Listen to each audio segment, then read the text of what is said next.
Oh yeah. The thing is, like, for me as well, I know I get a lot of people, especially in the beginning when I was coaching, I would get people that were very scarce minded because I wasn't that high level yet. Especially, let's say 4 months ago, I was struggling to find, entrepreneurs, people that were already owning $1 million businesses. Now it's not that hard to find those people for me because it's just, I know what I'm doing, kind of. Yeah, you know So, what you're doing. You already know how to cook you know how to cook the cake, man.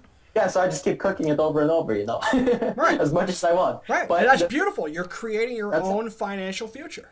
It is, it is. And the thing is, I got it based on giving people results. That's why I'm being successful. Otherwise, I would be I wouldn't be where I am. Because And what once kind people of pay, results are we talking about here? What's the tangible we're result that talking, maybe you can grab as an we're talking, example? first, the first tangible result that I would grab is my own life. Because that's where it started, right? So I would say my weight, my own finance, my own life, my own communication with the people around me, all of that stuff. And it happened through the state of mind, right? So that's what I decided, that's what I was going to work on with people. That's what I was going to work on because I see people that go from, the fattest guy in their town or whatever, everyone looks down at him. And I've seen them become like, not necessarily Mr. Olympia or something, but I've seen them go really, really high. And sometimes the people that start the lowest go the highest. It's weird. It's like a spring. Oh, yeah. Yeah. So There's a momentum there. yeah, and what I did was really, I focused on the state of mind with people, and I started giving them results with their finance. I wouldn't necessarily even give them, like, tangible stuff to do. I wouldn't give them, like, okay, you need to go out there, talk to this amount of people, find this business partner, start a business. I wouldn't tell them stuff like that. That's not what I teach. I teach the state of mind. And what would happen is, once they'd been around me for a while, they would start to see their life kind of taking that same shift.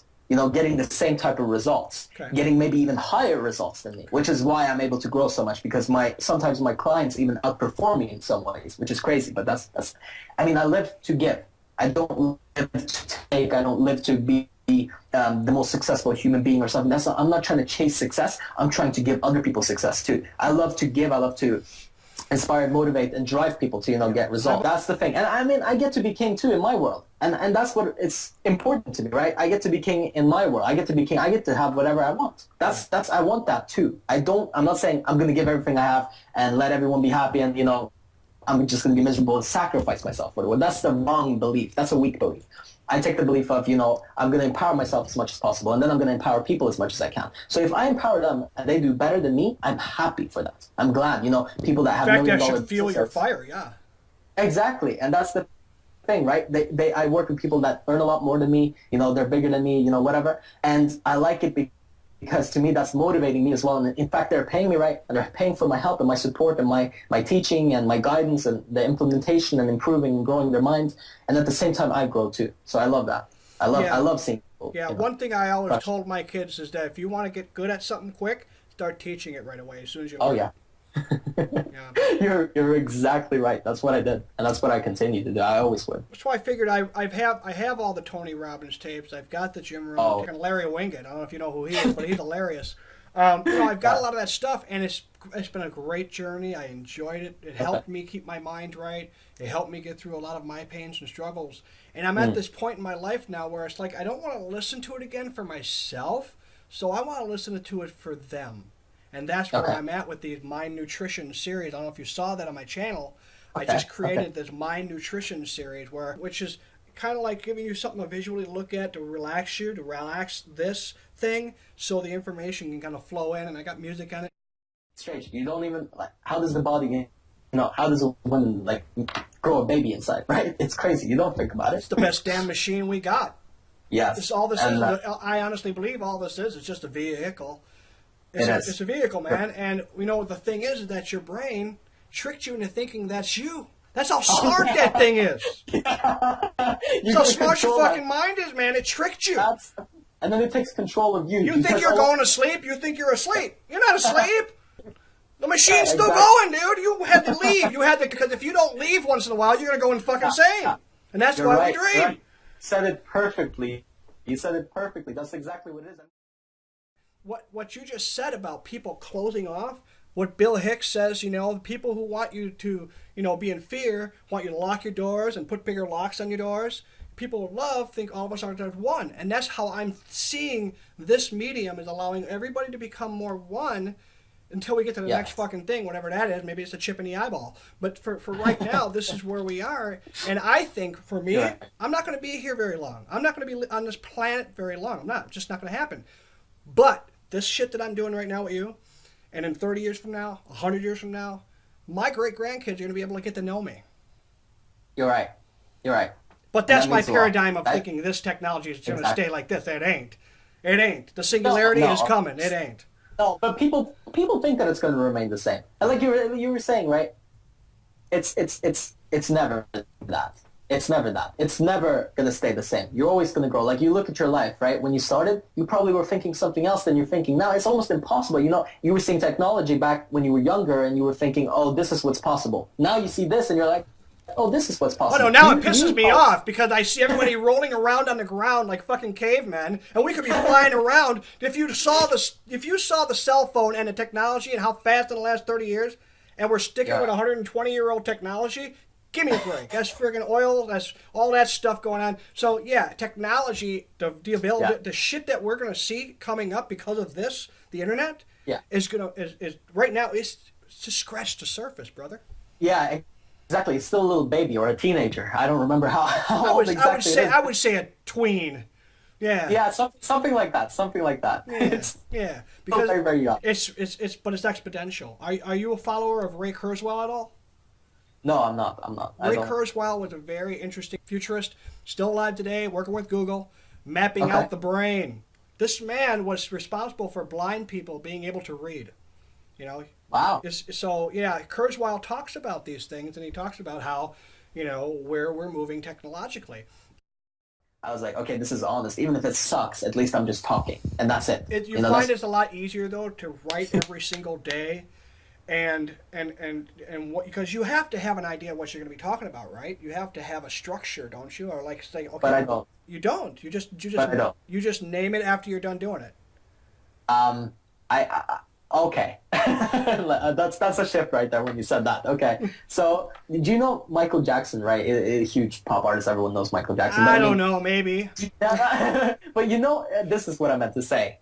Do you know what he would say when someone would ask him a question along the lines of, how do you come up with your music? Oh, yeah. It just comes through you. Have you heard? Yeah, there you go. Because that's what I've been doing with my music. I actually created a Christmas song. I want a Christmas song, and I actually created a Christmas song start and a little middle. I'm going to share that in about a week. I'm going to share that. About that. It's about, I decided I wanted to do something. I did it, and I'm going to put it out there. I just don't know how I'm going to deliver it without looking like a jackass.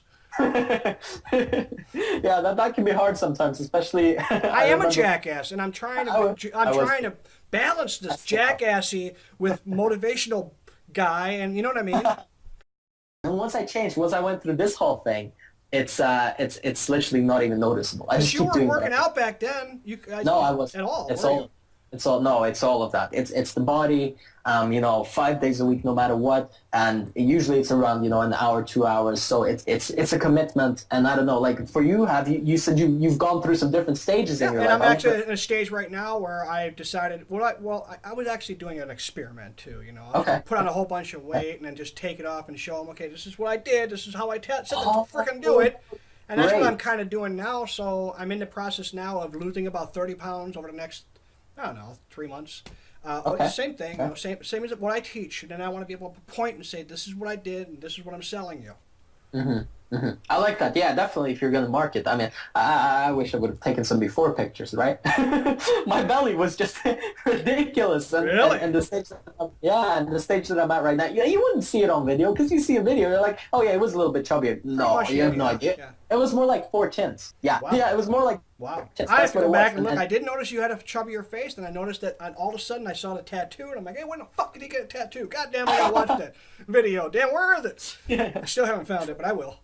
There is. I'll probably send it to you. I haven't done. I mean, yeah, it was a while ago. But yeah, the tattoo myself, and I'm at that age where it's like, and like I said, I made that video about the animal thing, and when you said the thing, and I made the thing, and I go back, I wonder what his animal is, and I bet you that's a freaking dragon on his chest. It is. And so I kind of had a feeling that I knew where you were coming from with that whole using that. That in your mind, envisioning yourself and then taking that power and then putting it somewhere. It really, yeah, it is that. It's exactly the way you just described it. It's taking that power. And the thing is, you fuel through that as well. It's like fuel to me. It's my mind fuels me, and the same for you. If you Of course. Yeah, you need the structure, and you'd be crazy to think it, right? Most people won't believe it. It's 80% is mindset. That's it. 80% is psychology. Tony Robbins said this to me in a speech, and I heard it, right? He didn't say it to me in person. Of course, I haven't met the guy yet. I would love to. His hands are giant. I know. See his hand? Times 3. Huge. But he's a big He's a big guy. He's way overall. up there. You know what? When people meet me, they actually say, "I thought you'd be taller." And I heard Elliot Cole say that. I heard RSD, the Tyler from the pickup. When I do meet Elliot, I'm going to say to him, Elliot, I thought that you'd be shorter. Just give him something different. Like that. Give him something different. That's something else. That's something else. I would like to hear that too someday, but I mean, I'm only like 5'6" or 5'7", so. Okay. So you're at that height. That is actually, as a friend of mine was at that height. He's really good. He's a Krav Maga kind of guy, so he's the perfect height for that shit. Yes, that's right. That's right. I mean, he's perfect for wrestling, and he's perfect for killing you. So. Yeah. It's the balance point. That's the crazy. It's with footballers. Everyone that has shorter height. Oh, great! I think it's the great center balance. Yeah, that's bench presses, deadlifts, all of it. Yep. Exactly. It's so very, what are you very doing powerful. anyway? I noticed that your body has changed. A lot. What have you been doing? 5 days a week. That's all I would say. 5 days a week, no matter what. That's my rule. I played like volleyball today, and that's not really a sport I even like. But to be honest with you, it's what it is for me is I do 5 days of exercise no matter what. And I went to England, and I found the gym, and I ran, and whatever, and and all that stuff. You find a way. You find a way. Yeah, to make I find a way, no matter what. Exactly. And maybe not the whole of it, because parts of it are amazing, because otherwise I wouldn't be talking to you right now. You might you could be a very regular man, in that age that you're in, and you could be grumpy, or you could be whatever, right? You see very most men. curmudgeon. Absolutely. I see them all around me. They drink on the weekends so they can numb themselves enough just to get by the next week. Yeah, you're right. I would rather smoke weed and be creative. That's just me. Do whatever you want to do. It's still better than numbing yourself down and then trying to, and every week it's like, oh yeah, thank God it's Friday, and that kind of thing. Oh, absolutely. Bill Hicks used to say it too. He goes, I think we're put on this earth to just buy, consume, and live. We were put on this earth to create and share. Exactly. And when I saw that message, and I believe everything happens for a reason, and all these messages are coming along, you talking to me, telling me what you do in your videos is happening for a reason. And like you just said right now, you validated the fact that I could be doing something well.